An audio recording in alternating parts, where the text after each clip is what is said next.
جان بوجھ کر سلام کا جواب نہ دے۔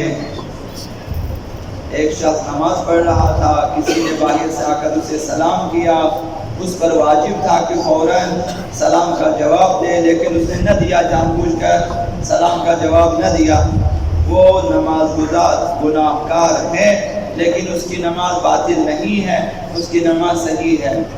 آپ نماز پڑھ رہے ہو، کسی نے سلام کیا، آپ نے جواب نہ دیا تو آپ کی نماز پہ کوئی فرق نہیں پڑے گا، کیونکہ جواب سلام واجب تھا، آپ نے نہ دیا، اس حوالے سے ایک گناہ کیا ہے، تو نماز کے بعد ایک استغفار کریں اس کے لیے۔ تو نماز کے دوران سلام کا جواب نہ دینے پر نماز باطل نہیں ہوتی ہے، نماز صحیح ہے، اگرچہ جواب دینا واجب ہے۔ دوسرا مسئلہ، اگر کوئی شخص نماز گزار کو غلط سلام کرے، باہر سے آ جاتا ہے، آپ نماز پڑھے، اس نے سلام کیا لیکن سلام غلط تھا، اس کا صحیح سلام نہیں تھا، غلط سلام کیا، اور تو فرمایا کہ اس کا جواب دینا بھی واجب ہے۔ اگر اسے سلام کرنا نہیں آیا، اس نے غلط طور پہ کیا سلام، مثلا اعراب اس کی زبر زیر صحیح نہیں تھا، پھر بھی جواب دینا واجب ہے، اور احتیاط واجب کی بنا پر جو ہے سلام کا جواب صحیح طور پر دینا چاہیے، نہ کہ اس نے غلط کیا میں بھی غلط جواب دوں گا، پھر آپ کی نماز پہ اشکال آئے گا۔ آپ نے صحیح جواب دینا ہے اگرچہ اس نے غلط سلام کیا، جیسا کہ معاشرے میں رائج ہے، سلام بھی درست نہیں کرتے، اکثر و بیشتر البتہ سلام درست جو ہے بیان نہیں کرتے، تو کچھ لوگ خالی السلام علیکم بولتے ہیں، کچھ لوگ السلام بولتے ہیں، کچھ لوگ سلام بولتے ہیں، کچھ طرح سے عجیب غریب ہیں، اس میں بھی دقت نہیں کیا، اس میں کم از کم دقت کر لیتے، یا سلام علیکم کہیں یا السلام علیکم کہیں، یہ کوئی مشکل چیز ہے ہی نہیں۔ بہرحال اگر کسی نے غلط سلام کیا نماز گزار کے اوپر، نماز گزار کے لیے اسے جواب دینا واجب ہے اور صحیح جواب دینا چاہیے۔ تیسرا مسئلہ، واجب ہے کہ نماز گزار سلام کا جواب تحیت کی نیت سے دے دیں۔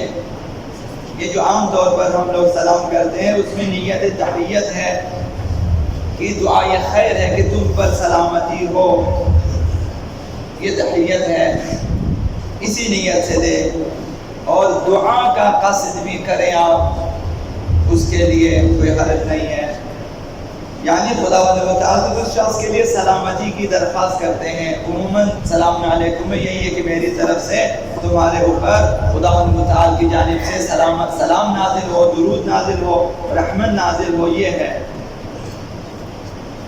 تو اس کی نیت سے بھی مسئلہ کر سکتے۔ تو یہ تھی، تو سلام کو عام کرنے کی ایک ذمہ داری ہے ہمارے اوپر کہ معاشرے میں سلام کو عام کرے، اور اس کے ثمرات بھی بہت زیادہ ہیں۔ پہلا ثمرہ یہ کہ آپس میں دوستی اور محبت بڑھ جاتی ہے، سلام کریں۔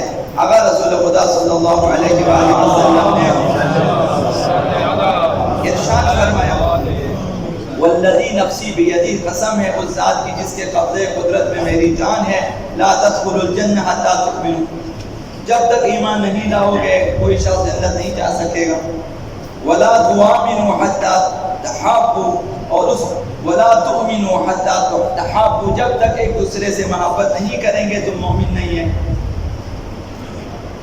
مومن ایسے ہی نہیں بنتا، مومن کے لیے دوسرے مومن سے محبت کرنا ہوتا ہے، ایک دوسرے سے محبت کریں ورنہ تم مومن نہیں ہے۔ اولا ادلکم علی شیء اذا فعلتموه تحاببتم، اب جب تک ایک دوسرے سے محبت نہ کرو، مومن نہیں ہے، تو میں تمہیں ایسی چیز بتاؤں گا جس سے آپس میں محبت بڑھ جائے گی تاکہ مومن بن جاؤ۔ فرمایا کہ افشوا السلام بینکم، اپنے آپس میں سلام کو عام کرو، جب بھی ملے سلام کرو، جب بھی ملے سلام کرو ایک دوسرے سے، اور سلام کر کے نہیں تھکنا چاہیے، ابھی میں نے سلام کیا پھر سلام کریں، ابھی تو اور بھی ہے، ایک سلام تو ہم نے چھوڑا ہوا، ایک سلام جسے سلام وداعی کہتے ہیں، الوداعی سلام، اس میں حکم میں جاتے وقت خدا حافظی کے ساتھ بھی سلام کرو۔ تو فرمایا کہ ایک دوسرے سے جو ہے محبت اور بھائی چارے کے لیے سلام کو آپس میں عام کریں، یہ ایک افشاء سلام کا معنی کیا ہے کہ سلام کو عام کریں اور سلام میں بخل نہ کریں. آقا رسول خدا صلی اللہ علیہ وسلم نے فرمایا کہ جنت میں ایسے بالا خانے موجود ہیں جن کے بیرونی حصے اندر سے اندرونی حصے باہر سے ظاہر ہو جاتے ہیں. مثلا شیشے کا جس طرح سے اس طرح اس ٹائپ کی چیز کہ اندر سے باہر باہر سے اندر سب کچھ نظر آ جاتا ہے. اور فرمایا کہ اس میں میری امت کے ایسے لوگ رہائش پذیر ہوں گے, ایسے لوگ یسکنھا من امتی من اطاب الکلام, میری امت کے وہ لوگ جن کی گفتگو پاکیزہ ہے, اچھی گفتگو کر لیتے ہیں, صاف شائستہ درست صحیح گفتگو, غلط باتیں نہیں کرتے. میری امت کے وہ لوگ جن کے کلام اچھے ہیں, جن کی باتیں اچھی ہیں, وہ داخل ہوں گے. وَأَطْعَمَ الطَّعَامَ, جو ایک دوسرے کو کھانا کھلائے, مومنی کو کھلانے والے دو. وَأَفْشَى السَّلَامَ, اور وہ لوگ جو سلام کو عام کرتے ہیں, چھوٹے بڑے امیر غریب سب کو سلام کرتے ہیں, یہ لوگ وہاں پہ رہائش پذیر ہوں گے. وَصَلَّى بِاللَّيْلِ وَالنَّاسِ نِيَامًا, اور ایک وہ لوگ جو رات کی تاریکی میں جب لوگ سو جاتے ہیں وہ نماز شب پڑھتے ہیں. تو یہ 4-5 قسم کے لوگ امتی وہاں پہ ان کے لیے خاص خدا متعال نے اہتمام کیا ہے جنت میں. ان میں ایک یہ کہ سلام کو عام کرنے والا, سلام کو عام کرنے والا.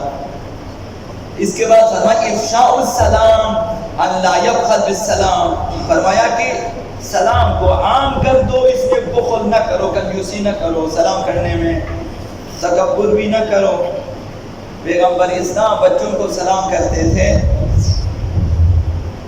بچوں کو سلام کرتے تھے. اور فرمایا کہ میرے بعد سنت رہنی چاہیے کہ بچوں کو سلام کریں.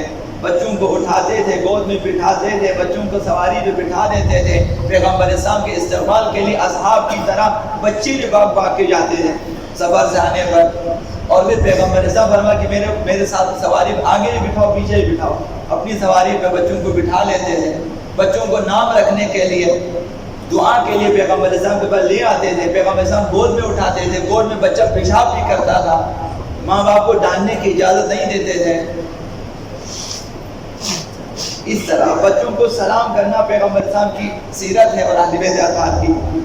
فرمایا کہ ان لا یبخل بالسلام علی احد من المسلمین, مسلمانوں کسی بھی مسلمان کو سلام کرنے میں بخل نہ کرے.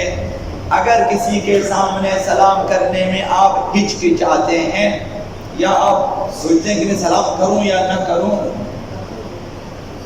تو یہ کہ سمجھے کہ انسان کے اندر تھوڑی سی جو ہے کسی حد تک تکبر موجود ہے کہ میں تو اسے سلام نہیں کر سکتا ہوں. کوشش کریں کہ سب کے اندر یہ چیزیں ہو سکتی ہیں, کوشش کریں کہ اسے اپنے اندر سے ختم کریں. حداقل وہ لوگ جن کو آپ سمجھتے ہیں سلام کرنا چاہیے سلام کریں. گھر میں اپنے بچوں سے شروع کریں, پھر باہر بھی آپ سلام کر سکیں گے بچوں سے.